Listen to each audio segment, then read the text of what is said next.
Okay, we're live. We're live. Right, we're live. Hello, everyone. Hello. Hello. All right, so we are live, and we are going to be discussing Tash Tolstoy. It is our July Diversity Readers Book Club pick of the month. So if you guys want to ask questions, we will be taking them on Twitter or in the chat. If you want to ask questions on Twitter, you can use the hashtag TashHeartsDiversity, and then you can tag me, Gabby YA Books. That's my Twitter account, and then we'll be answering questions through there. I'm really excited to discuss this amazing book. We're going to start out with some general non-spoilery thoughts, but before that, we're going to introduce ourselves. Hello, my name is Gabby, and I am from the channel Gabby Wyatt Books. This is my channel, and thank you so much for joining us tonight. If one of you guys, Tatum, want to go? Tatum, want to go? Okay. Hi, I'm Tatum. My channel is Titles by Tatum. And I'm super excited to be able to discuss this book with you guys and get to hear everyone's questions. Alrighty. Hi, I'm Emily. I'm from the channel The Nerdiest Bookworm. I'm the one who's most likely going to be cutting in and out of the video the whole time because the lovely internet. yes. Ready. Oh, geez. Okay. So do you guys want to start out with some of your general thoughts while we're waiting for people to join in? Oh man, Everything? I have so many thoughts about this book. Go. Oh my god. I absolutely loved it, and I think this is the first book I've ever read with a sexual representation, so it was super interesting to get to read something with a different sexuality that wasn't like gay or lesbian, get to read something where about a sexuality that I didn't really know much about. But I loved it. I loved the Unhappy, was it called Unhappy Families, right? The TV series.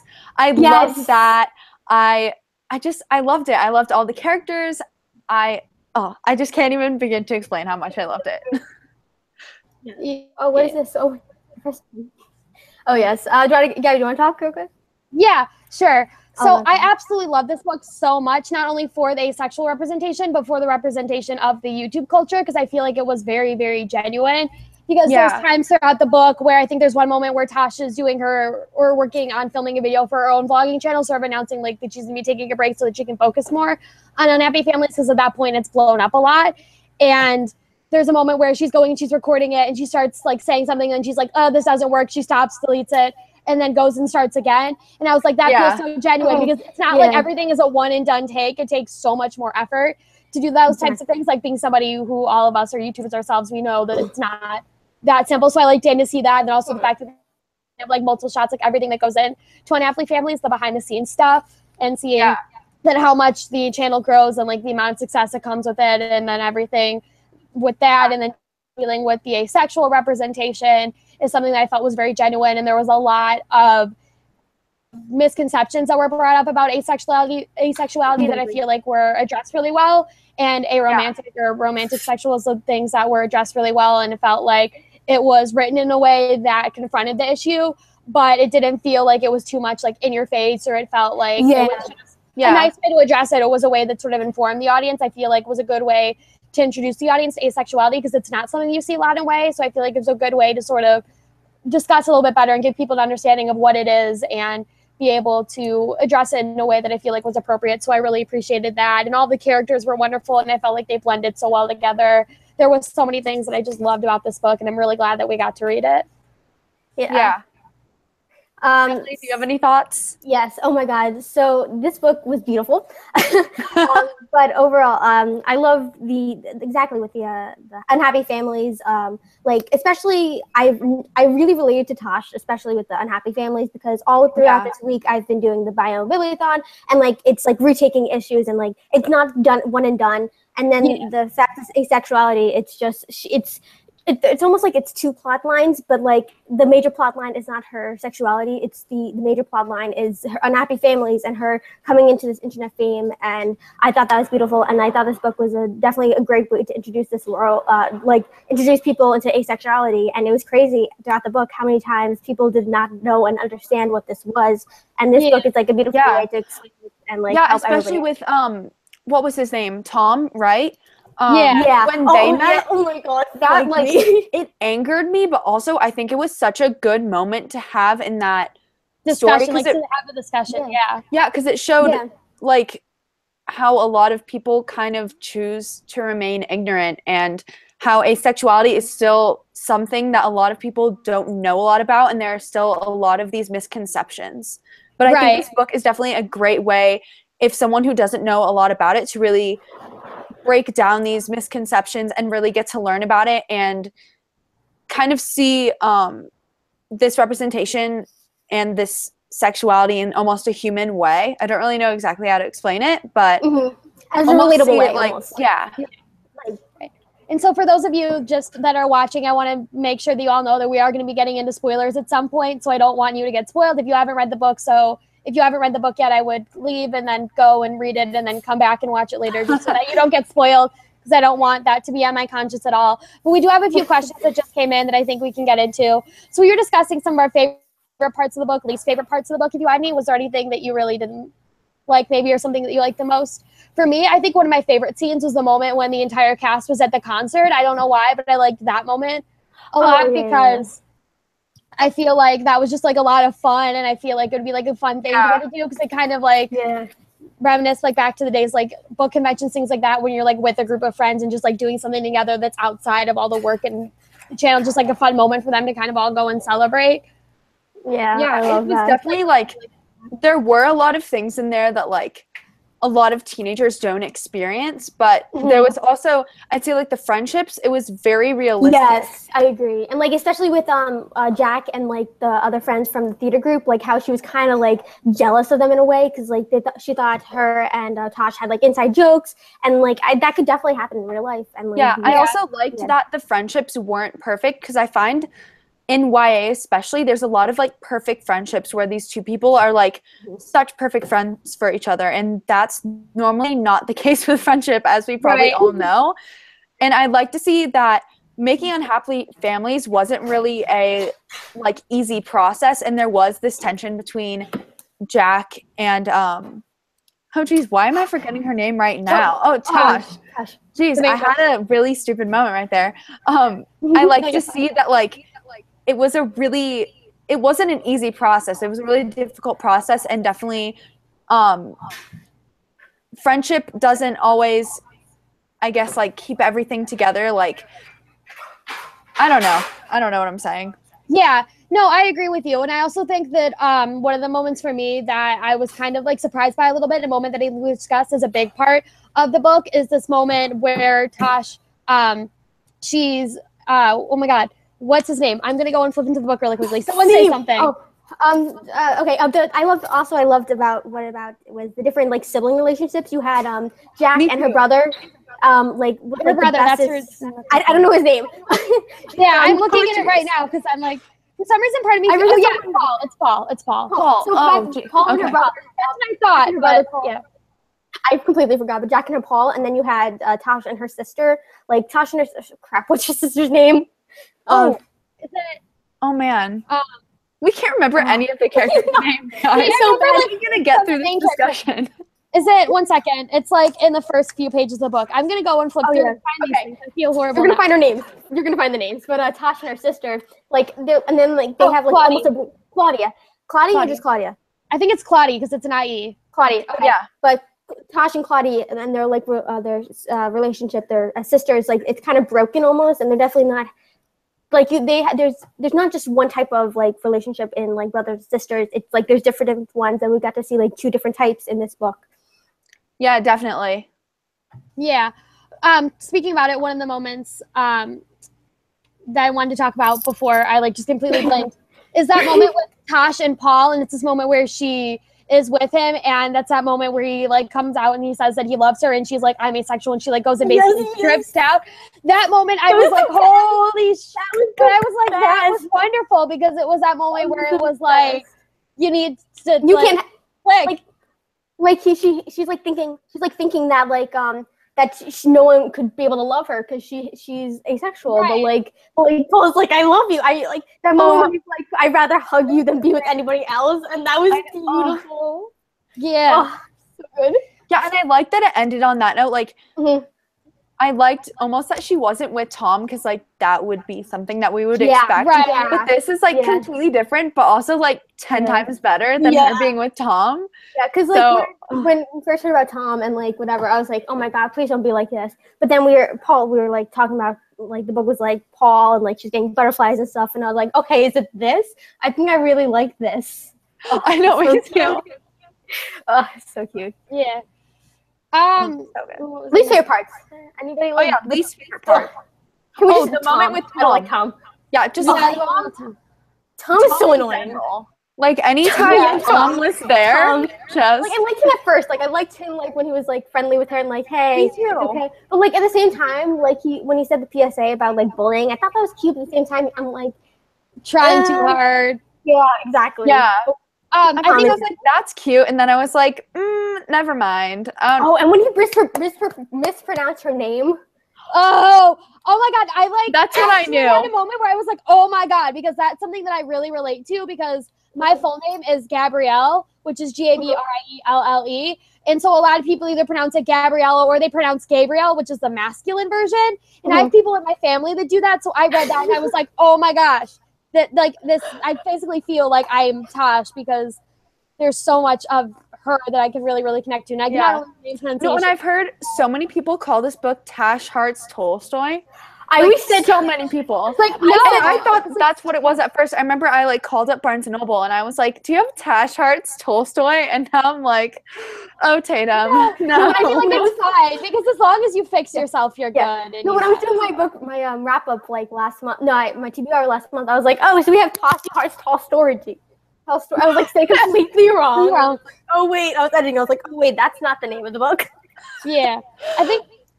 Another least favorite moment, one of the ones I want to talk about, is that moment where I think it's like on a Tumblr thread or something that Tash is looking through and she finds something like the negative criticism that sparks the video that Tom made. I think that was a really interesting thing because with a lot of the bigger channels, there's hate and things that they're going to get and they have to go through that entire process of dealing with that, and people are going to be negative even though a lot of their comments and things may not necessarily entirely be valid. It may just be hateful to be hateful. I think that was an important thing to discuss because you go through that. Like every YouTuber goes through that and gets those types of things.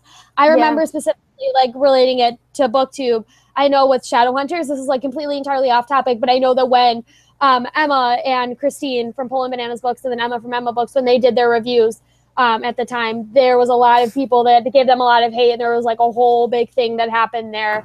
And that's very genuine, very realistic because that happens. And sometimes it's just a lot of people who want to hate and just are hiding behind their identity. And that's a big part of the YouTube culture. And I like seeing that represented because it felt very genuine. Yeah, this whole book was very like it felt you can easily relate to it, especially as us as booktubers, we like understand it really. I'm like, this book you can easily connect to, and like it has like real life problems, and like it was very relatable. Yeah, if people want to see a really realistic side to doing YouTube or specifically BookTube for us, this is a really good book for that because it shows all that goes into editing and making videos and kind of how even one comment can really affect how you feel about what you do.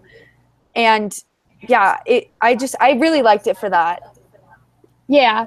So did I. Okay, so moving on to any other questions. I want to thank Sarah from Sarah Night Owl who's sending us in all of these amazing questions. So thank you. Yes, thank you. So kind of talk about this a little bit, but I want to sort of specifically mention something. And she asked, do you relate to any of the characters or moments aside from the recording, deleting of footage, so like sort of the recording aspect? For me, I think I really connected to Tash, and I feel like I saw her wholeheartedly in myself in this book because not only with the whole filming and being, you know, behind the scenes, having to put everything together and being the one that's sort of having to deal with the editing, even though she's not the one editing herself, Jack's the one that's doing that, but the one that's sort of running everything and sort of having to put everything together, and then dealing with like family stuff and everything that she's dealing with, and also with her asexuality, because I feel like reading that was really helpful for me because I feel like I myself have been going through something similar to that, sort of figuring out where am I and where do I sort of lie, because I feel like, I mean, easily I don't entirely know for sure, and I don't want to come out and be like I'm asexual, but I feel like I could. Yeah, me too. Like, it wouldn't surprise me if I were like in a year or two, be like, yeah, maybe that's the way that I feel, just because a lot of my friends have boyfriends and they're all like dating, stuff like that. And I'm like, all the guys in my school are disgusting and I have no interest. So, I mean, oh my God. So, you know, I feel like reading that was helpful for me because I was able to read that and I was able to sort of understand what it was that she was going through, because with asexuality, one of the reasons why I think the rep is so wonderful is because it's not this instantaneous moment where Tasha's like, hey, I'm asexual and this is the thing. And like, building up she to it, goes through it. Yeah. She like did research on forums and she was asking questions and she was researching it a little bit. And then, when she felt comfortable in that, she, talked to her friends about it, but even then, felt uncomfortable talking to her friends about it, sort of explaining it because it was herself having to be comfortable with that and what she was and having to understand herself before she was able to come out and, fully be. Yeah. Through this book, like you were talking about, I learned so much about asexuality. At first, I just thought it was just, oh, you're not attracted to anyone. But for her, it's like hetero-romantic asexual. Yeah. And that, I don't know, like something about reading about her experience going through that really opened my eyes and also made me think a lot more about sexuality. Like you've been saying, Gabby, like it's made me question a lot of things that I have previously thought about sexuality. And it's made life almost a little more interesting because I've been starting to see that like sexuality isn't something that really has to be defined, and it's okay to take time to learn more about it and get to kind of learn more about yourself. Yeah. Or deciding anything. Yeah. Like, I definitely agree. I totally related to Tashi. I keep saying Tashi because my best friend, one of my good friends, is Tashi. I keep relating to Tash. I like Tash. Like she, like it makes me able to like really like think about it. Like maybe I'm not just straight, it's cis, whatever. Maybe I'm like, there's so much more like I'm gonna say description because like details like that each person has, like they're not just one thing, they could be 5 million other things. And like Tash really like helped me like understand that like I may not just be one thing, and like I really related to her, and I like she just it's a very like good like role model almost, like she's like a normal person, like she's going through things. And I feel like a lot of more people would be asexual, like come out as asexual if they knew what it was. Yeah, I also really liked that Tash was like super passionate about Anna Karenina by Leo Tolstoy, and then she took that and made it into something that's her own, because I feel like that's kind of what like we do, like we are super passionate about books, but we take what we read and we make it our own, and we make really fun videos, and we're just super passionate about this. And I think I could definitely relate to Tosh in that way, that I'm really passionate. Well, we're all really passionate about reading, and we get to incorporate that into our daily lives. Yeah. It's really fun. Okay. So, all right, getting on to another question. Can you describe the book in 4 words? Oh, that's a really simple one, but I think that's an easy one to fly through before we get into some of the questions. Okay, I kind of have some. So I definitely think it's relatable, unique, amazing,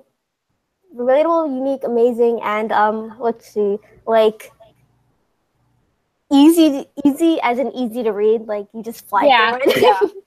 Right. For my 4 words, I think I would say informative. Yes, that's a good one. In a way, okay, what else? I want to say diverse, but I feel like that's kind of obvious. But like the fact that it explores lots of things, it's not just like asexuality. Because there's multiple things that it. Yeah, there's like that's different. What's his face? We have one gay person. We have the bisexual guy who's I shipped the 2 of them. They were so cute. Yeah, but like it was. It's more than just asexual. You just have like these side characters that are bi and like gay, and it's like, oh, okay, they're just bi and gay. That's fine. Yeah. So there's that. 2 more words. I would say, oh my gosh. I guess I could say fun, because there's a lot of like really fun moments. Yeah, true. You get really into it, and like you want to be like in the scenes and everything like that. So I could say fun, and then another word, final word. I want to say like different for some reason, because I feel like there were lots of things in the book that sort of I wasn't expecting, or things that like I felt brought a new spin like into just like typical contemporary novels, that it wasn't, I don't know. I ran out of words. Go ahead, Tatum. Okay, 4 words. Okay, first one, I'd say insightful. So kind of like what you said with informative, like teaches a lot about different things. Realistic, I'd say very realistic. And I guess I'll just like make these 2 words, but emotional roller coaster. Like Yes. That's oh true. Oh my gosh. It was so good. When she was talking to Paul, I was like, whoa. Yeah. Oh my gosh, exactly. Okay, what other questions do we have? All right, so someone asked us, and we were planning on doing this anyway, sorting the characters into Hogwarts houses. I just want to get into this because I'm really excited about it. Okay. So let's start with Tash, who is our main character. Okay. I feel like she should be like Hufflepuff because like she's very loyal to her friends. Like like also Slytherin because she's so ambitious about this happy families. Yeah, and like putting everything together because she's the one who like wants to be on a schedule, and she's the one who's like. She could be Ravenclaw though. Yeah, that's true. Because actually, reading and Jack is Ravenclaw. Yeah, I was thinking she was more Gryffindor because like she's not afraid to like speak her mind. Like she sent that essay into the art school, whatever, and she's like, well, I don't give a crap. She seems just very incredibly smart and clever and kind of like Yeah, I could see that too. And that's the one thing I think about Hogwarts houses is that I feel like they're fluid. I feel like a lot of characters, because when the author builds them up well as Catherine does with this book, where all the characters went so nicely and they're all developed so well that it's hard to kind of sort them in houses because they can fit in more than one places because there's lots of character traits that are explored about them and not just one-dimensional. Yeah.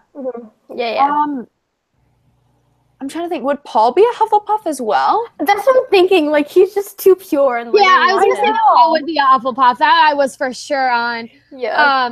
Let's see. Her deserve a house, in my opinion. Yes. He doesn't. Can we just get all the sweet innocents? Wait, we get all the sweet innocent people like from all the books and just have them in one house, like their own house, like my little children that we must protect. What about Serena? She's one of the actresses. Friends. I feel like she can the cast list for the book so that I can find out. Oh, that's a good idea. Like I think she might be Ravenclaw because I get that vibe from her. She's like very smart and intelligent. And she has like I feel like I pictured her like her look like I don't know like her hair and everything like fashion sense wise. I feel like she's very like smart and like well put together. Think Lottie could also be Ravenclaw, possibly. Yeah. Right? I mean, I feel like some of like the path that she goes on a little bit in this book, like some of the off decisions that she make, I feel like a Ravenclaw is like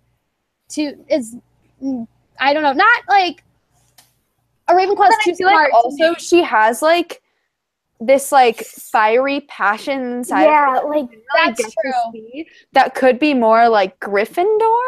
Like I don't know. I kind of thought Slytherin for her, honestly, because like she set her mind to get to this school, and she's got to the school, and like she has done everything she has wanted to do. Right, and she's like the way she talks to Tash a little bit, and some of like her attitude that she's very. I could think Slytherin a little bit. She's just divergent. She's everything. Yeah, I want to say that Eva, who's one of the actresses in Unhappy Families, I want to say that she's Hufflepuff. I feel like. Because she seems like very sweet and she sort of seems like just like one of those lovable actor types, and also the fact that like there's a moment where they're filming and she wants to go to like I think one of her sister's games. I don't know like what sport her sister plays. That seems very Hufflepuff, being like very loyal to not only the production and like doing that, but being loyal to her family as well and everything. I agree with that. I would say Hufflepuff. We're only agreeing on the Hufflepuffs. George would definitely be a Slytherin. Honestly, though, George is Slytherin. He's ambitious and sassy as all hell. Yeah, definitely Slytherin. Brooks. Brooks is. Oh, who's Brooks? I'm completely breaking out. I don't remember. Is he? Oh, Brooks is the older guy. He's like the teenager, isn't he? Yeah, I think so. Yeah. Wait. Because Jay and Tony are the ones that are together, right? Yeah, Jay and Tony are together. Yeah. Okay. Or did they used to be together? Were they? No, Jay and Tony just started dating at the end of the book. I keep forgetting all these different characters. I don't know. Yes. Was it Jack and Tony that were together, or Jack and? Yeah, Jack and Tony were together. Yeah, and that's why they didn't want to date. They didn't want to date Tony, and because like he thought it would be awkward. But Tony, Brooks. We're skipping over Brooks, but. We didn't really get enough of him. I feel like we got like 3 pages of him, and that's it. So we have a lot of other questions too. So if you guys want to move on, I think that's good. We kind of inefficiently. Yeah, I like the next question too. It says hypothetically, it is going to become a movie, and you are hired to come up with a playlist of songs that will be in the movie. What songs would you choose and why? Okay, that's when I feel like I have to think on. Yeah, give us another whole other live show. Definitely. I'm gonna go with Moonlight from by Grace VanderWaal, like the one that just came out. Oh yeah, I love Grace VanderWaal. I watched America's Got Talent, and oh my gosh, I love her. Yeah. She's but like good. Normally, I like make playlists for my books. Like, I have my Spotify linked to my Instagram, and I have so many book playlists. It's probably like half of my Spotify. But I did one for This Song Will Save Your Life because she had like an entire like list of songs. Oh yeah. To listen to for that book. I read it at the beginning of the year, and I went and made a Spotify playlist for that. But I really don't do it that often because I feel like it's like a hard thing to sort of conceptualize. I don't know why a song that comes to mind, There's Nothing Holding Me Back by Shawn Mendes, because I feel like like her ambitiousness, like the whole entire putting the entire thing together. Yeah. I'm trying to think of like I have a question. Like, what is their racism, like ethnicity? Like, I can't, like, Tash, I keep imagining totally different things. Like, like I imagine her, like, because her mom's from New Zealand, right? I think her mom's from New Zealand. Yeah. And then her dad's from... Weren't both of her parents immigrants? Yeah, they both were. Her grandparents were immigrants. I don't know if both of her parents were, but I know her mom's parents definitely was. Her mom was immigrant. Her mom was for sure. I don't know if her dad was, but... Yes, but I like, because like Tash, one day I'll imagine her like Zendaya, and the other day I'll imagine her like Selena Gomez, and one day I'll imagine her like, I don't know, like this white person with like black hair, and like, I just like keep changing her, like her look in my mind. But Jack always to me had like black hair, like tan kind of skin, and like the like short boy cropped hair kind of like with winged eyeliner. And then Paul, like he had his long man bun. I can't imagine, I can't like, not long, like whatever. But like, and then he cut his hair. Yeah, that moment was so moving and so upsetting. It was so like, that was so good. But like, their dad's cancer. That was heartbreaking. That was absolutely heartbreaking. Yeah. Okay. Oh wait, I'm looking for other songs. I'm looking. What was the band that they went and saw? On the topic of a movie, also, we have another question about it. So if this was going to be a movie, what would be your dream cast? So like we already kind of started on that, but we want to also think more about that as well. Yeah. I also love this book kind of because like it didn't completely describe them.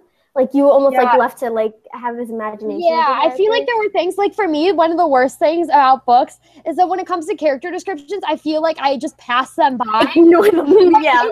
Like, because I just, like, I'm paying attention to the plot more than I am, like, what the characters look like. Embarrassing story, because I want to tell you that this shows you how much I pay attention to character details. When I first read Mockingjay, I was reading it, like, in the car on the way home, and I was just, like, reading through it, and so I, like, wasn't really even stopping to pay attention at all.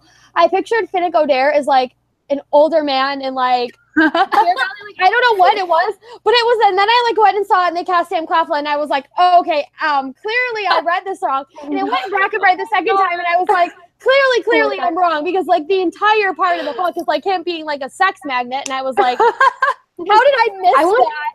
So now I want Sam. Oh my god. I want Sam, the guy who plays Finnick Odair, as what's his face? Not Tom. Oh my god, the teenager. Not Tony, Brooks. I want Sam to play Brooks because I want Finnick Odair. I want him. Sam Claflin. I'm trying to think of like other people that I'm trying to think. Okay, who would play Tom?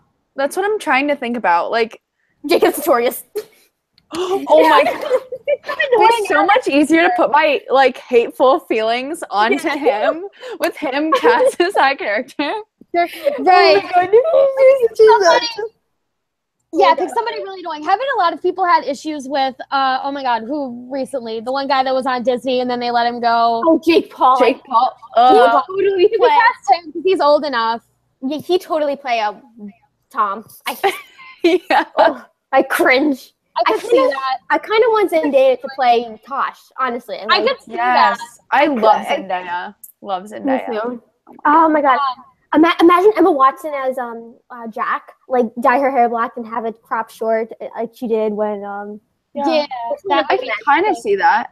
Because I feel like when I picture characters, I picture like the character. I don't picture a specific person, so it's hard to. Exactly. The only times I do is like if there's a movie adaptation or something like coming out. I don't know. I feel like it would be hard. It's just stuff isn't coming to mind. Also because it's like a smaller. I don't know. I have like an image of Claude in my mind, but like I can't relate anyone to. Yeah. Oh no, what's her face? No, I want what's her face from Everything to play Tosh. Oh my god, Stenberg? Yes. Amanda, yeah. Oh my god. Oh my gosh, I love. Oh, she's going to be the main character from The Hate You Give in the movie adaptation. Yeah. Oh, I'm so excited. She's like everywhere in YA, and she's killing. Like she started out as one of the Hunger Games, and she just blew up. Yeah, they just blew up. Yeah. All right. I'm trying to think of Jack, not Jack. Paul. Like sometimes though, I find I'll take people I know and make them characters. Yeah. So then, like, I can't tell you who I pictured because you guys don't know them. You know? Yeah. Like kind of like sometimes too, I picture myself as a certain character. Yes. Like I kind of feel like I saw myself a little bit as Tash. I was like, I would love to play Tash as a movie adaptation because I do theater and I do acting. So I'm like, if there's a movie, I should audition. But that would be fun. I mean, it's hard that though. I can see you doing Tosh. Right? I like doing acting in theater. I mean, I'm like I do it, but I'm not like actors. But that'd be fun. I would like to. Let's do the question. Which character do you think would survive the zombie apocalypse the longest? Ooh, Jack. Yes, honestly though. Like she would keep everyone together. She would be like, "Okay, guys, here's the plan." No, I feel like she would totally doing this. Yeah, I see the total opposite. Go off on her own. Yeah, no, I think she'd go off on her own, and Tash would try to keep everyone together. Paul would charm everyone with his looks and whatever, be like, "Hey, zombies." George would be the first one to die because he'd be like looking at himself in the mirror, and then like zombie would just comes up like, what's up? What about Tom? I feel like if I'm thinking about it, like the Hunger Games, because I was thinking like zombie apocalypse, the Hunger Games.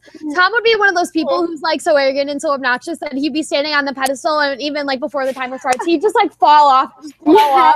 I was talking about that with my friend. I don't know how we got into that conversation, but it was like, if I was in the Hunger Games, I wouldn't even last 30 seconds. I would just like fall off the pedestal, trip, and just like blow up and just get incinerated. So yeah, that would be me. But I would like to believe that I would do well in a zombie apocalypse. But me too, but I would not. No. Jack, I think definitely Jack would like go on her own and like beat all the zombies and like save everybody like by going back, but like basically just save Tosh and Paul because those would be the last ones standing. But Jack would be the last one standing. Yeah. All right. What else do we have? Oh, would you guys want to see a sequel at all? Actually, I liked how it ended. If anything, I'd want to see someone like take Unhappy Families and make it into an actual TV series. I kept wanting to see that, and like I was like, "Give me, where can I watch this?" But like, if I had to have a sequel, I would want a book on Jay and Tony and like their life, like as a couple. Yeah. Not focus on Tosh, but and like then have like Paul and Tosh as like side characters that occasionally come in, and we see them like being cute. I agree. Yeah, I mean, I would like to see something, but I think that it's good how she left it because I feel like so many times, like whenever you get a sequel, it's just not the same as the first book. True. And it like wrapped up nicely, and I think a lot of people were discussing it, like it was done well. So I feel like a sequel would sort of be. Yeah. But it would. I don't know. I wouldn't. Yeah. Yeah. But I kept on thinking like, wait, where is this? Now I want to read. The funny thing was I binge watch Criminal Minds all the time, and they always have a quote before and after the story. But the one episode I was watching, so I've never heard of Tolstoy before. I've never heard of him. But the day I finished the book and the day I watched that episode, the end quote was the all happy families are the same, but unhappy families, no two unhappy families are not the same, or something like that. And I was like, oh my god, Tolstoy. And like it said that at first, and I'm like, wait, that sounds really familiar. Then I replayed the quote, and I was like, wait, that was Tolstoy. And I was like, oh, I think Tosh. But we got more questions. All right, so we have two superlative questions. Who's most likely to dye their hair a crazy color, and who's most likely to have a piercing or a tattoo? Yeah, I feel like Jack could dye her a crazy color. I could also feel like I could see Serena. Yeah. Serena. Because doesn't she have her hair dyed a color? At least if she didn't, I pictured her that way with like dyed hair. I feel like So I could see her doing that. And then like piercings or a tattoo, I could see Jack because I feel like she's I can see Jack doing that. Yeah. So we're all in agreement there. If each of the characters had to get a tattoo, what kind of tattoo do you guys think they would get, though? I think Tosh would get something really like minimalistic and small. But like meaningful, like almost quote, like or maybe like a Chinese symbol like wisdom, or like it's not like wisdom or knowledge, but like something along those lines. Or maybe a quote from Tolstoy. I could think maybe getting it on her arm. Like I know people do that. Oh, I completely remember when she took down the Tolstoy poster. Yeah, that was like whoa. Huge moment. Yeah, wow. That was like such a huge evolution for her. I feel like as a character, I liked seeing that. Let's talk about one thing we didn't get into yet. The reveal with Tasha's mom being pregnant. Did you guys expect Oh my god. I was so crazed. I was like, oh my god. But I feel like that was in a way secretly very brilliant because these things do happen. Right. And I feel like it brings in the discussion of sexuality relatively well, because here's her parents who are now having another kid and she's dealing with the fact that she may never have kids, or that's something that she may not like be able, like she may not have a kid of her own, it's physically her own flesh and blood, and dealing with that. Like I feel like it brought in like the discussion of asexuality or sexuality well, and then bringing in asexuality into that as well. So I thought that was interesting. I also think it helped bring in like the theme of family, like helped us see more of the family dynamic, which I liked. I really like the relationship between Claudie and Tosh a lot. And I think also adding in this like unexpected pregnancy really helped to like make their bond even stronger. Yeah, I love when they had the movie night thing, like when they had like their heads rested on their mom. And, like, that was so cute. Like, I always love reading books that have family aspects to them, because you just never see it in YA, because either the parents are dead or the parents are evil, or the parents just like for some reason aren't there throughout. They're just not existent. So it's like almost every single YA novel. I mean, and it's kind of just like and it's not realistic, because most young adults in some way, shape, or form have some type of parental role, and so I like reading books that have that, and I feel like it was done well, because the parents, I feel like, were a good representation. Also, the fact that you're seeing not only like one set of parents, but two set of parents, because you have Jack and Paul's parents as well. That are in the story a little bit, specifically like their dad and the cancer, the things that he's going through, that's brought into the story. I thought that was good, because it's sort of dealing with the family and things there, because that's a lot of development for Jack and Paul, and their characters is having to deal with their father and what he's going through, and the fact that, I mean, for all we know, he could be dead by end of it, because he doesn't die in the novel at all, but you could probably assume that he probably doesn't last very long. Happens. I'd like to assume personally for me that by the end of the novel that maybe he ends up dying, because I feel like it was getting to a point where it was spreading and everything, and there wasn't a lot left. I kind of like if we got a sequel and like we got like more of like Jack and her brother, like if he would have lived, I'd be like, whoa, that's a miracle. But I kind of would be disappointed, because like they've described that, it said it was like so bad, he wasn't gonna last very long. So like I would be, if you were to do a sequel, actually thinking about it, I think maybe a novella would be good, like sort of just a short story or something small, like not like a full fleshed out novel. One chapter dedicated to like each main character, just so we get like a little more look into the future for them, and what they decide to do. Because obviously Tash, another big thing that she's going through is her college decisions too, and figuring out where she wants to go. Because she wants to go to Vanderbilt, because that's like where her sister went, and she feels that's a good school for her. And then she ends up going to the local school, because she's not only going to have Jack there and all of her friends being close to home, but it's something that's more convenient for her, like with scholarships, and that she's going to have good programs there for her. That she'll be able to do.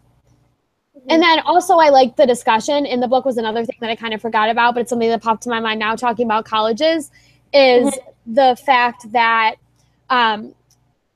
Tosh, something that she's going into, dealing with like whatever she's deciding to go into, I think a lot of it is like editing, or isn't it like script writing or doing something like that.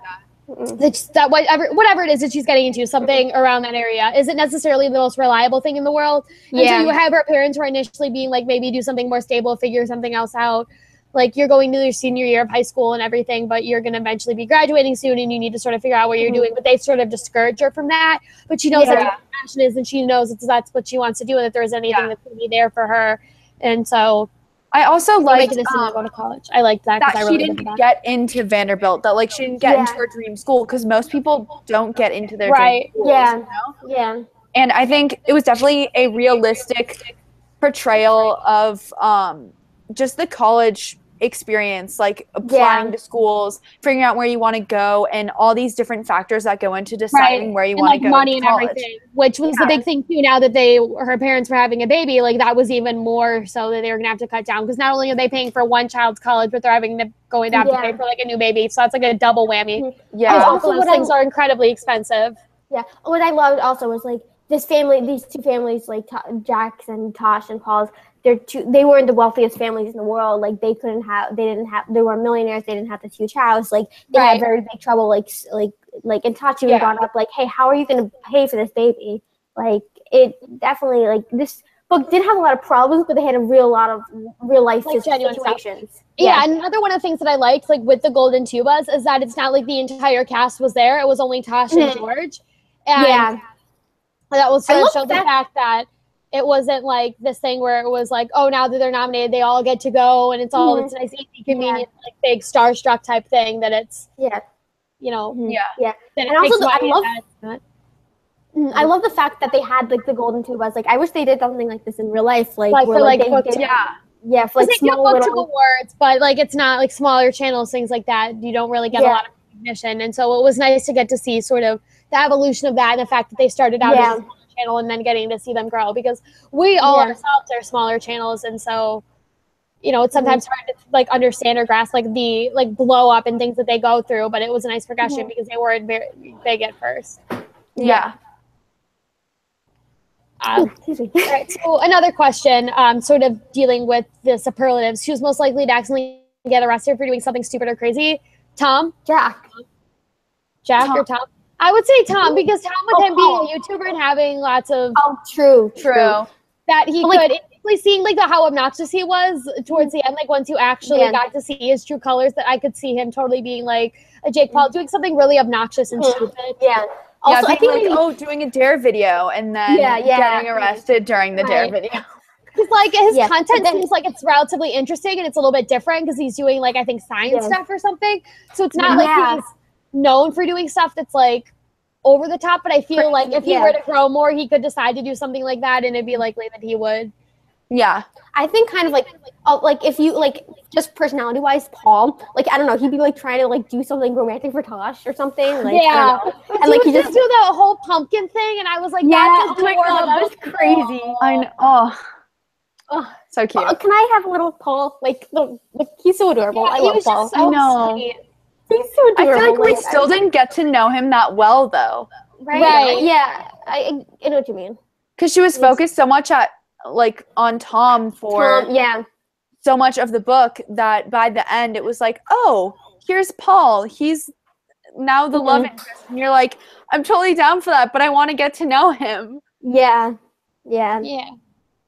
Like I want more of like Paul, like because like he was like very like down about himself. Like he didn't think he was good enough for like I don't know, like at school or something like that. But like I wanted to see him progress and like get better. And like I know he could be good enough, but like he just doesn't believe in himself. Right. Oh yeah, because like with his education stuff, he wasn't like the brightest.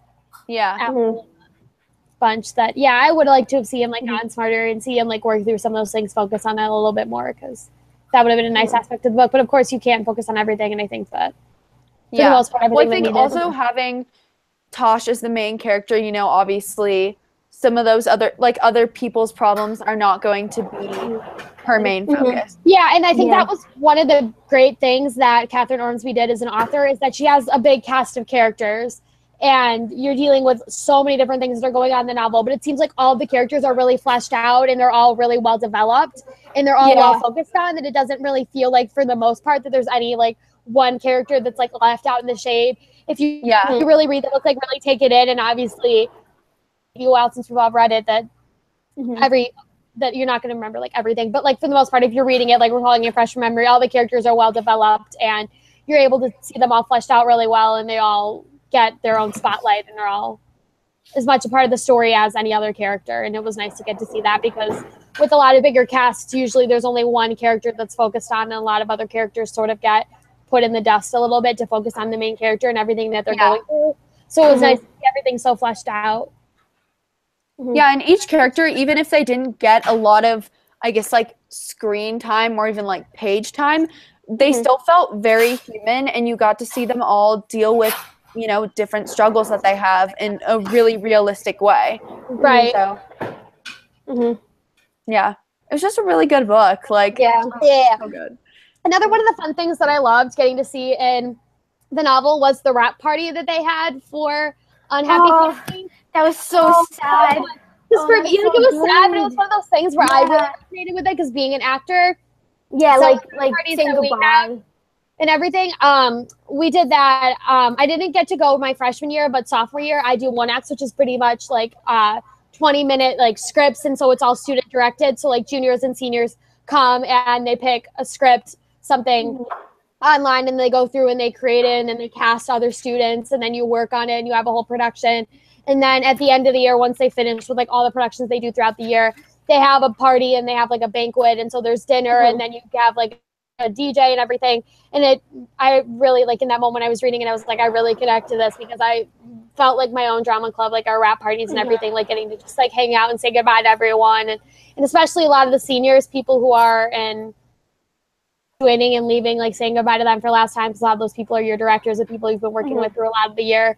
So I resonated to that, especially because it was that moment where it was like everything that they were working on was coming to a close, and all the effort they put in, that, like, you know, it paid off, especially seeing how much they grew.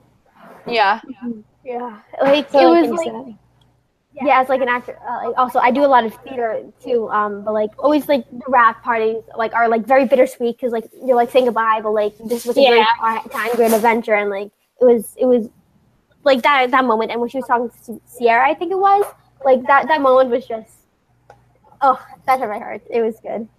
And I love how, like, I'm really, even though I want to read Anna Kendrick, but as even though like, I've never seen like Happy Families, I really like love the ending of Happy Families. Like, I love how they interpreted the book. Like, I want to read this book. I remember I saw the book at the library, and I was like, oh, I should try and read this. And when I saw it, I noticed it was like this thick, and I was like, wait, how long is this book? And it's like 700 pages, and I was like, my God. Okay, maybe not. I remember a book that long. Wow, that's crazy. Like, props to Tash. Like, I know, and it seemed like she had read it like several times, and right. thought about everything, because you probably have to read a book several times in order to make it into a TV series of some sort. Right. And to be able to do that for the student. And there's probably times that she was writing the scripts that she had to maybe reference back. But yeah, it seems like she'd read it multiple amount of times. And I think she did. I think she did a really good job. Hey guys, I'll be right back. Yeah. But even though she like, what was I say? I think she did a better job. I think she did a better job of like doing a book to TV show adaptation than like Cough Shadowhunters or like a bunch of other TV shows. Like, even though I've never read the books, or like, and it's like, sort of ridiculous. Yeah, that was another really great thing too. Now that you mention that, is like somebody like her who's a smaller channel and somebody who's doing this completely entirely on their own with the DSL camera, lighting, like their own lighting, and using their own props, and like putting everything together on their own and writing the script, something that's completely entirely homemade production, is able to do something like that and do it well and create something that's unique and interesting that people want to watch, compared to something that's like on mainstream programming. Kind of, I think, in a way also shows the power of YouTube, in the way that if there's people out there who maybe are people who are our age too, because all the characters are around our age too, that like, you don't have to be an adult or have to be like get a degree, be in the industry. If you have an idea and if you have something inventive, something that's unique and something that's interesting to bring to the internet that people are going to want to watch, YouTube's the platform to do that. And I think that it, in a way, credited YouTube a lot, because I remember back like the early days of YouTube, it was like such an obscure thing, and a lot of people just didn't really credit it because it wasn't like genuine. It wasn't like television or something. It was like something that was produced with like money in a company and like this whole big thing. It was something that was now it's such a big thing. Like there are YouTube TV shows now. Like there's YouTube Red.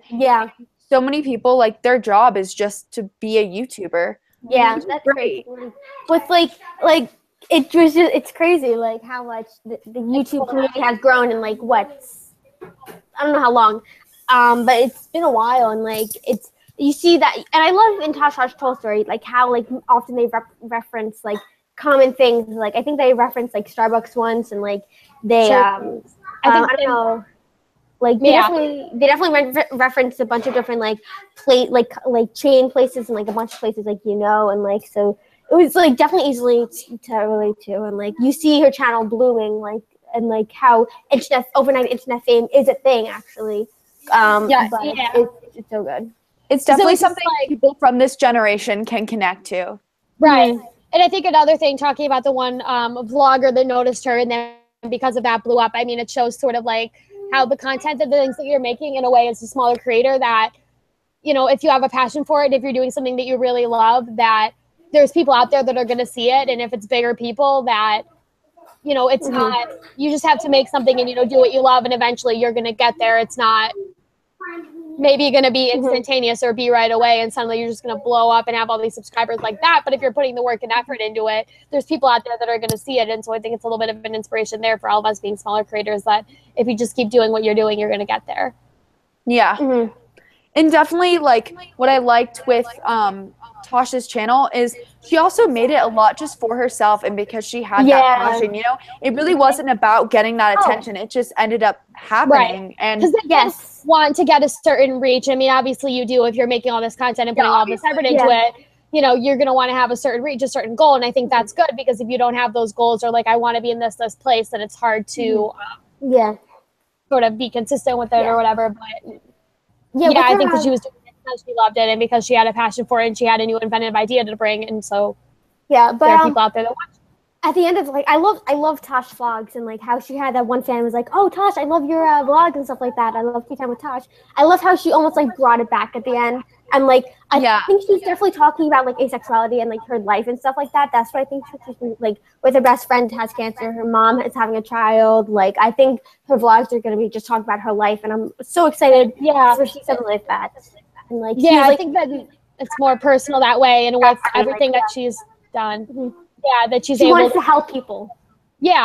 And be able to talk about things that are, important or talk about things that maybe are hard for a lot of people to talk about. To be able to be that type of role model for people, I think is really good for her. And something I think is good for her to do. And to put herself in front of the screen, because with Unhappy Families, she's doing all the behind the scenes work. And she has her own blog that she's doing, but it didn't blow up as much as Unhappy Families did. So to be able to, sort of put herself in front of the camera and be able to do good for others, I think with the platform that she has, I think is really good. Yeah. Right. So we got an if-then question. So if you love Tash Tolstoy, you might love. So what's a book you'd recommend if anyone watching liked Tash Tolstoy? Okay. I'm gonna go with History Is All You Left Me, even though it's not really any like Adam Silvera book actually. Yeah, I was just about to say that. I was like, Oh, the Adam Silvera. Like Adam Silvera. He has like the diverse. I can't wait for they both died. Wait, are we doing that as our September book? I think we are. We should. I think we're going to say that as of now we are because I'll want to read it and we're all going to be reading it anyway. And I think we're all going to want to discuss it. So that's very early announcement, but it'll get you prepped to read it. So once it comes out, you can immediately join along and read it with us. Yeah. So any Adam Silvera book, definitely. I'm also sort of thinking of another one. I recommend this all the time. Actually, I have two now that I was looking over my bookshelf. One, Queens of Geek by Jen Wild. I love that book so much. I haven't read it and I want to read it so bad. It has all this different diversity. There isn't an asexual character, but there is characters of different sexualities. And there is the YouTube culture in there a little bit because one of the characters in there is a YouTuber and then she also is an actress.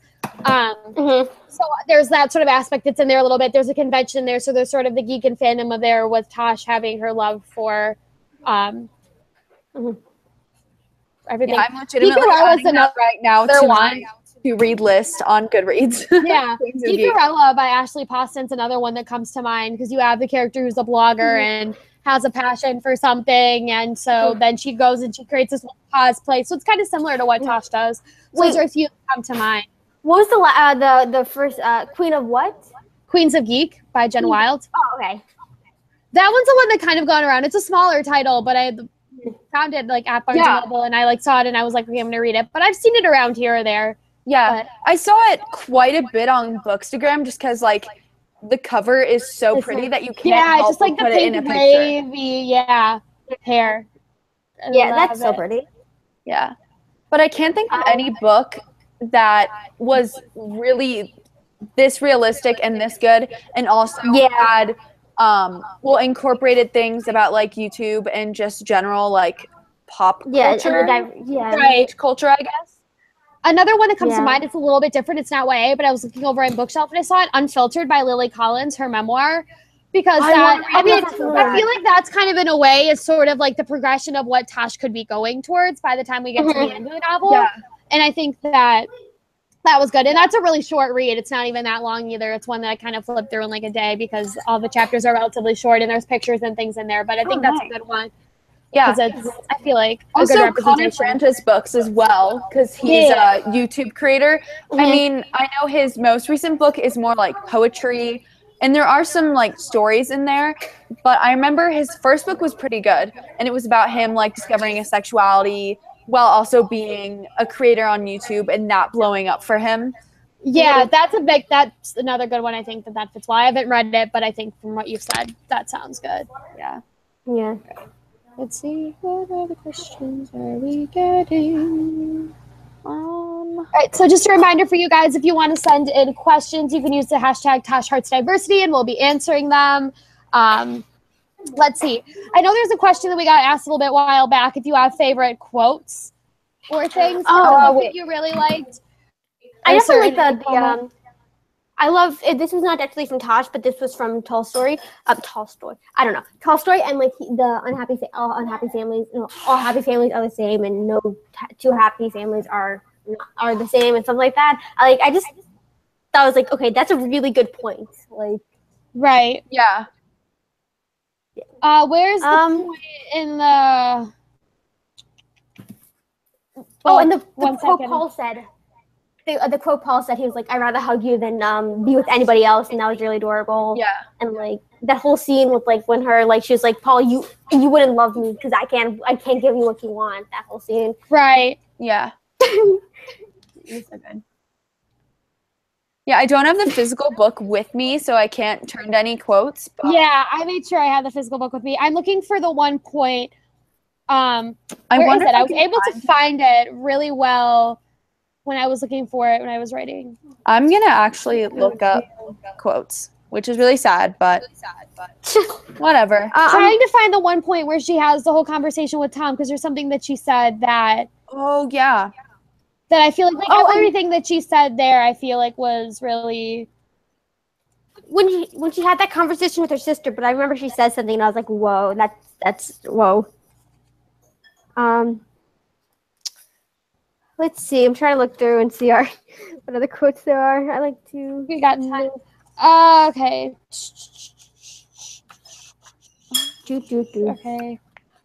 Okay. I'm just marking up funny pages. I have so many. This is how much my book is marked up, but I have no quotes. Awesome. Oh, I found one online that's pretty good. It says, "If you want a chance at being happy, exist. But because, yes, life can suck, but as long as you're alive, there's a chance you can be happy." Oh, yeah, I remember that quote. I love that. It's so good. Yeah. Oh, okay, I found it. So I kind of like the whole point where they're having a conversation. It's page 314 if those of you have the book out. But the whole conversation where it says... where basically some of like Tom's lines, you're not attracted to anyone. You talk about your man crushes all the time on your vlog. And she said, I do have crushes on their personalities and what they look like aesthetically. And he said, like, you're asexual. You're like 17. No one knows they're asexual at 17. No offense, Tash, but don't you think maybe you're a little scared of sex or you don't want to try it yet? That's fine, but I find it hard to believe. And she says, like, what does her age have to do with it? That like entire conversation, I liked all the quotes from that because just like the entire thing is so important. It brings up so many important things with the fact that like your age doesn't matter. Like just because she's like 17, that because of that she isn't able to decide that she doesn't want sex. Like that she's just because she's young that she doesn't know that's what she actually wants. Like maybe because she's a teenager and it's her first time that would make her scared. That it's just that it's not that at all. It's just like you genuinely just don't want it. Some of the things that it brings up. And And I just remember the one point, another one that I found. Another point that he said, one thing I want to bring up on a similar note, that he mentions and says, because no one out there was ever saying they were asexual before the internet. Oh my God, that made me so. That made me so frustrated. We didn't know what it was. Because, we didn't have a word because for it wasn't being talked about. The internet sort of made it a thing, and because with the internet, people are able to talk about that, and they're able to have those types of conversations. That's how it becomes more prevalent. But yeah, some of his things were like irritating, but I liked it because I feel like it was all brought up relatively well, and the way that she addressed it was good. Yeah, I think it was definitely a good way to learn more about asexuality. I mean, Tom is really annoying, and I hate that he said those things, but also I think those are a lot of the questions that normal people have about asexuality. You just don't have to say it so mean. Yeah. But, when she first what's it called, like told us as a reader she was asexual, when she was like being the second child, like you don't have to be disappointed with not being able to have like all these meet the expectations your parents have, like having children and like yada yada yada. Like being the second child, it's like not as big as a pressure. Like so, she was happy to be the second child. Like that's like also if we're still talking about quotes, I believe the book opens up with a quote that says, "If it is true that there are as many minds as there are heads, then there are as many kinds of love as there are hearts," and that's from Leo Tolstoy. From Anna Karenina, which I think, I don't know, I really like that quote because I think it definitely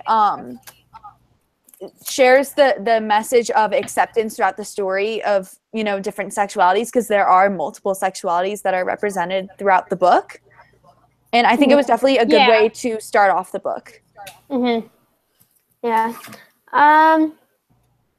Is there any more questions? Let us. We have. Let's see. Is there anything else that you guys specifically want to discuss? If we're waiting for questions, you can tag me on Twitter if you guys want to ask questions. Trying to think. Like the hashtag. Or leave them in the chat. I think we really covered everything. Like I really wanted to specifically say, but like. Yeah, it was a good book. It was a really good book. Good book. Yeah. Yeah, I'd say definitely it's a good introduction to like asexual representation in YA. So I think if people are looking specifically for that, this is like probably the best book you can start off with, because it's really entertaining. Like, and it's not just about sexuality, you know, there's all these different topics, but it's interwoven into the story in a way that makes it really realistic and helps you to learn about it. Definitely. Yeah. Right. And like, people really don't like, you know, about gay and lesbian, whatever, but like asexuality, people really don't understand. And like, this book definitely like says like, hey, it's not a huge thing, but at the same time it is, but still like people are just like this. This is the way a person is, and it's like that. It's like if you accept people for being gay and lesbian, you know, you should accept people for being asexual or any sexuality, you know? Yeah. Because it's really interesting to see that some people who will accept people who are gay and lesbian, and then you see all these other sexualities, and then they're like, no, that doesn't exist. And it's like, but it does. It's a real, it's valid feelings to have. Yeah. Yeah, but another thing, like, about people don't really know what it was. Mom, I'm gonna mention you, by the way. But I was talking to my mom about the other day, trying to explain bisexuality and pansexuality, and like how there's different genders. And she's like, "Isn't bisexual and pansexual the same thing?" Mom, it isn't. But my mom was just like there, and like I was just trying, like, some people don't really understand it, like, but I mean, it is a difficult concept to grasp, though, because it's definitely a very fluid thing, and it's different for everyone. So exactly, it's definitely hard to explain. But I think books are definitely a really good way for people to learn more about it, because you get to learn it from a really human kind of first-person perspective, so you really get to understand it that way. Oh wait, do we know if this novel was an Own Voices novel or? 1 second. Wait, if this is an Own Voices novel? Yeah, Tash. Is it Own Voices? I think, I'm not sure. I feel like I should know this because I've heard other people talk about it. But I mean, I was talking to Catherine Ormsby herself today because I had tweeted out about the live show and I tagged her in it just because I figured like her audience, people who maybe had read the book, like from her following her. And some of the things that she said to me, and this is all on my Twitter, but she said, hope it goes wonderfully. And she like wished us well. But she said that, one second, if I can find it.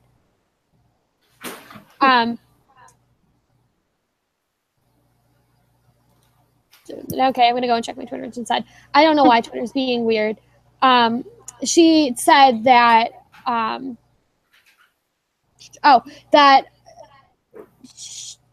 that she wrote, Tash wrote Tolstoy to be the book that she needed when she was younger.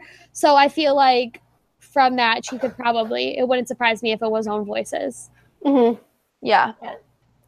Or if she did experience kind of the journey of discovering sexuality, and this was something she stumbled upon, because I think, you know, it's definitely something that anyone can really think about, you know. And like asexuality isn't something you really like talk about often, and I feel like that's something you can easily just slide into like books and like YA and like fantasy things. Like, hey, I just don't like sex. Like it's like that's how a character can just be like, and then I want another character just to be like, oh, okay, that's fine.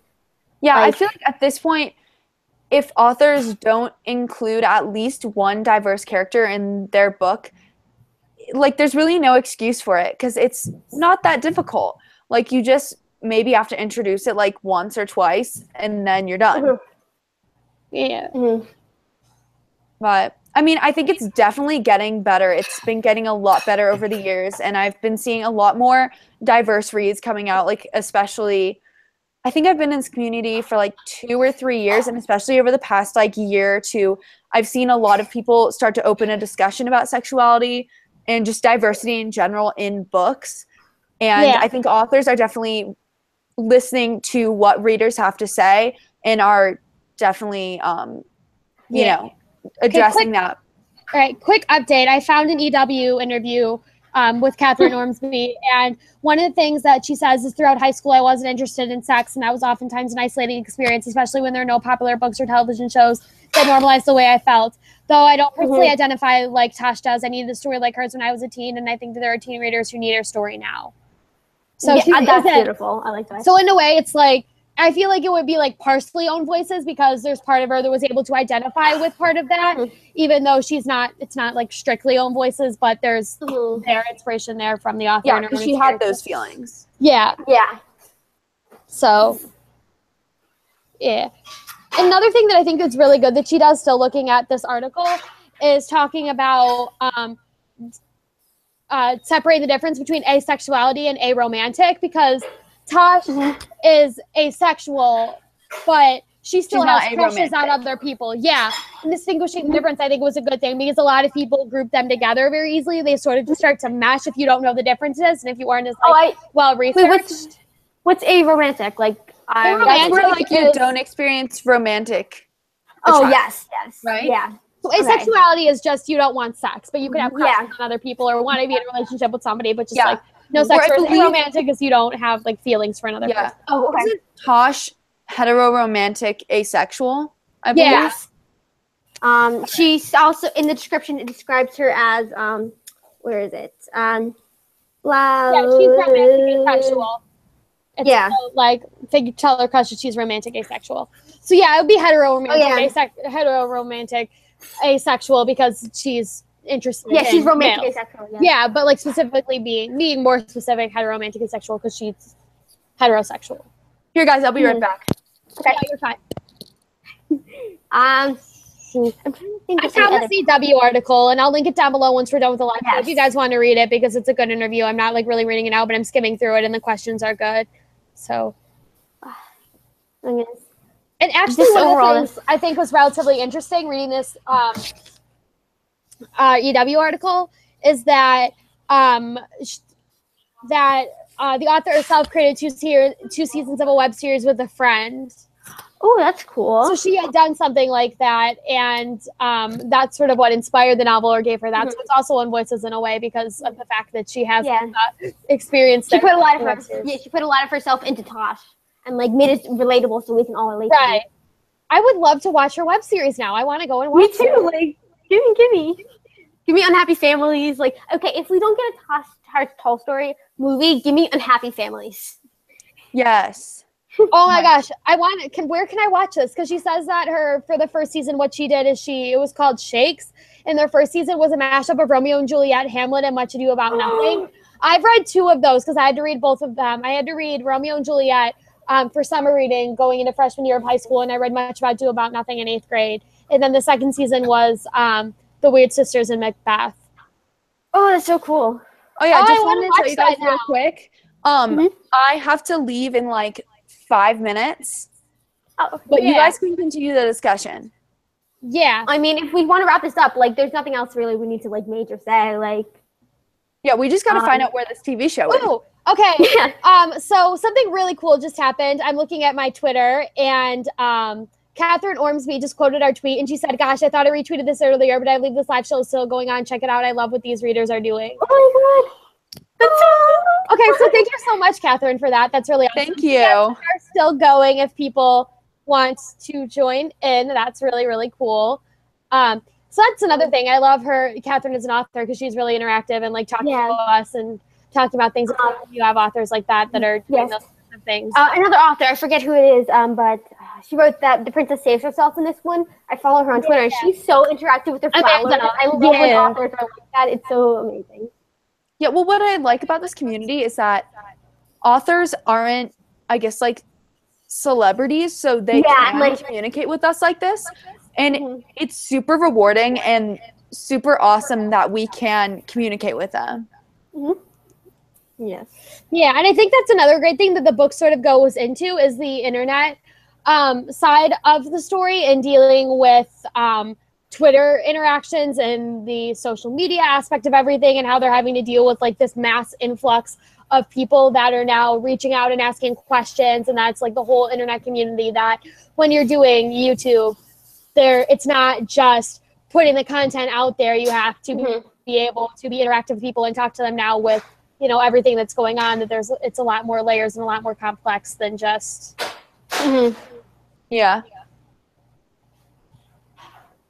So, the awkward moments of silence. But you guys just want to wrap this up and talk about the next month's book and like, because I feel like we've talked about all major points except that that show, the web series. Like, give us the web series, please.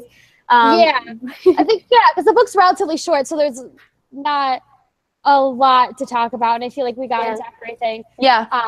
So our August book that we have here is one that I'm very, very excited to get to read, and that is The Hate You Give by Angie Thomas. So excited. I'm so excited. I've been dying to read this book. Are going to be coming soon, and we'll be announcing when we'll be having our live show and when everything's be going on later on in August once we figure all of that out. But I'm really, really excited to get to read this. I actually got to meet Angie Thomas at the beginning of this week. Actually, it was on Monday I got to meet her, and then I picked this book up then, and she was incredibly sweet, and it was amazing to get to hear her speak because some of the things she talked about were really informative, and I could get more into that whenever we have our live show next month. But I'm really excited to get to read this. For those of you that aren't familiar with this book, clearly you've been living under a rock because this like completely entirely blew up. It's been #1 in the New York Times bestseller list for almost movie. Since it debuted. It's coming out with a movie with Amanda Steinberg. They're doing casting now, and Angie Thomas doesn't cast movies. That's something she wants all of us to know because she's like the next John Green, because now that that's happening, she's like, well, not completely. But I'm excited to get to read this. It's probably going to get to some very important things with the Black Lives Matter movement. This is a great, diverse pick. I'm excited to get to pick it up and get to read it and discuss it. And who knows, maybe there'll be more of us than just the three of us. Maybe there'll be more people. The whole gang. We have Molly and Clary. Hopefully they can join us next month. Clary was here for the original diversity talking. But she had a family thing, so that's fine. Yes. Props to them. Thank you for coming up with this idea. She's the one who actually was like, hey, who wants to? Tatum's the one that started it originally. And so I think who it was, somebody found it from there, and then I was like, I got to get on this, and now we're having live shows. It's a whole big thing, and it's fun because I know, I'm so happy. I honestly didn't think that I would get to meet such wonderful people, and it's thank you. And I'm a fairly new booktuber too, so it's really exciting to get to meet you guys and get to talk to other people about diverse books. And yeah, and get to like read and have a book club, because I've wanted to do something like this since I started my channel. I started about 2 years ago, but I like really haven't gone anywhere until relatively recently, like getting to talk to other people, getting to do something with my channel, getting to produce content that's unique, and getting to, you know, read a lot more. So it's exciting to do this, and I've like getting to discuss all of the books each month. So if you want to wrap it up at like 8:20, if anyone wants to set in any last minute questions or anything, and then we'll sort of wrap up. I know we're wrapping up early, but I think we kind of discussed everying we need to discuss. So yeah, I'm so glad we're watching The Hate You Give next. Reading The Hate You Give next month, because like I've had this book since it came out, but like I still haven't read it. Yeah, and it's good because I wanted to pick it up when it first came out, and then I just never got around to it. And then Angie Thomas was going to be at a signing at Marion, so I was like, well, this is the perfect excuse now. So I'm glad that I have this, because it's going to be fun to read. And it's about, let's see, 444 pages. Okay. So that's not bad at all. So if you guys want to go pick it up, read it. I know a lot of you probably have already read it, so this will be a good book for you guys to join along with, because hopefully a lot of you have read it. So we're excited to get to read it and then discuss with all of you. So that'll be fun. Any last minute things? Anybody? I think we're about good. Thank you to everyone who joined and asked questions. We had a lot of fun discussing the book and everything. So glad. And thank you to Catherine for being so amazing with like talking of thank you for writing such an amazing book. Thank you. Wonderful book, and making something that's so realistic, something so many of us can relate to, and with the ACE rep getting to confront a lot of those things, and just good book, a lot of good discussion topics. So it's been fun. Thank you guys all so much for watching, and we'll see you next month discussing The Hate You Give. Goodbye. Yes, and there is more information on at Diversity Readers on Instagram. Yes. Yeah. And I have that linked down below, as well as like anything that you need to find out. And we'll be announcing Liveshow Date, and you'll find more through my channel or any of their channels, and they're linked down below too. So everything you need to find is in the description. Go and look there if you want to find that all out. But I think that about wraps it up for tonight. Thank you guys so much for joining us. Bye. Bye.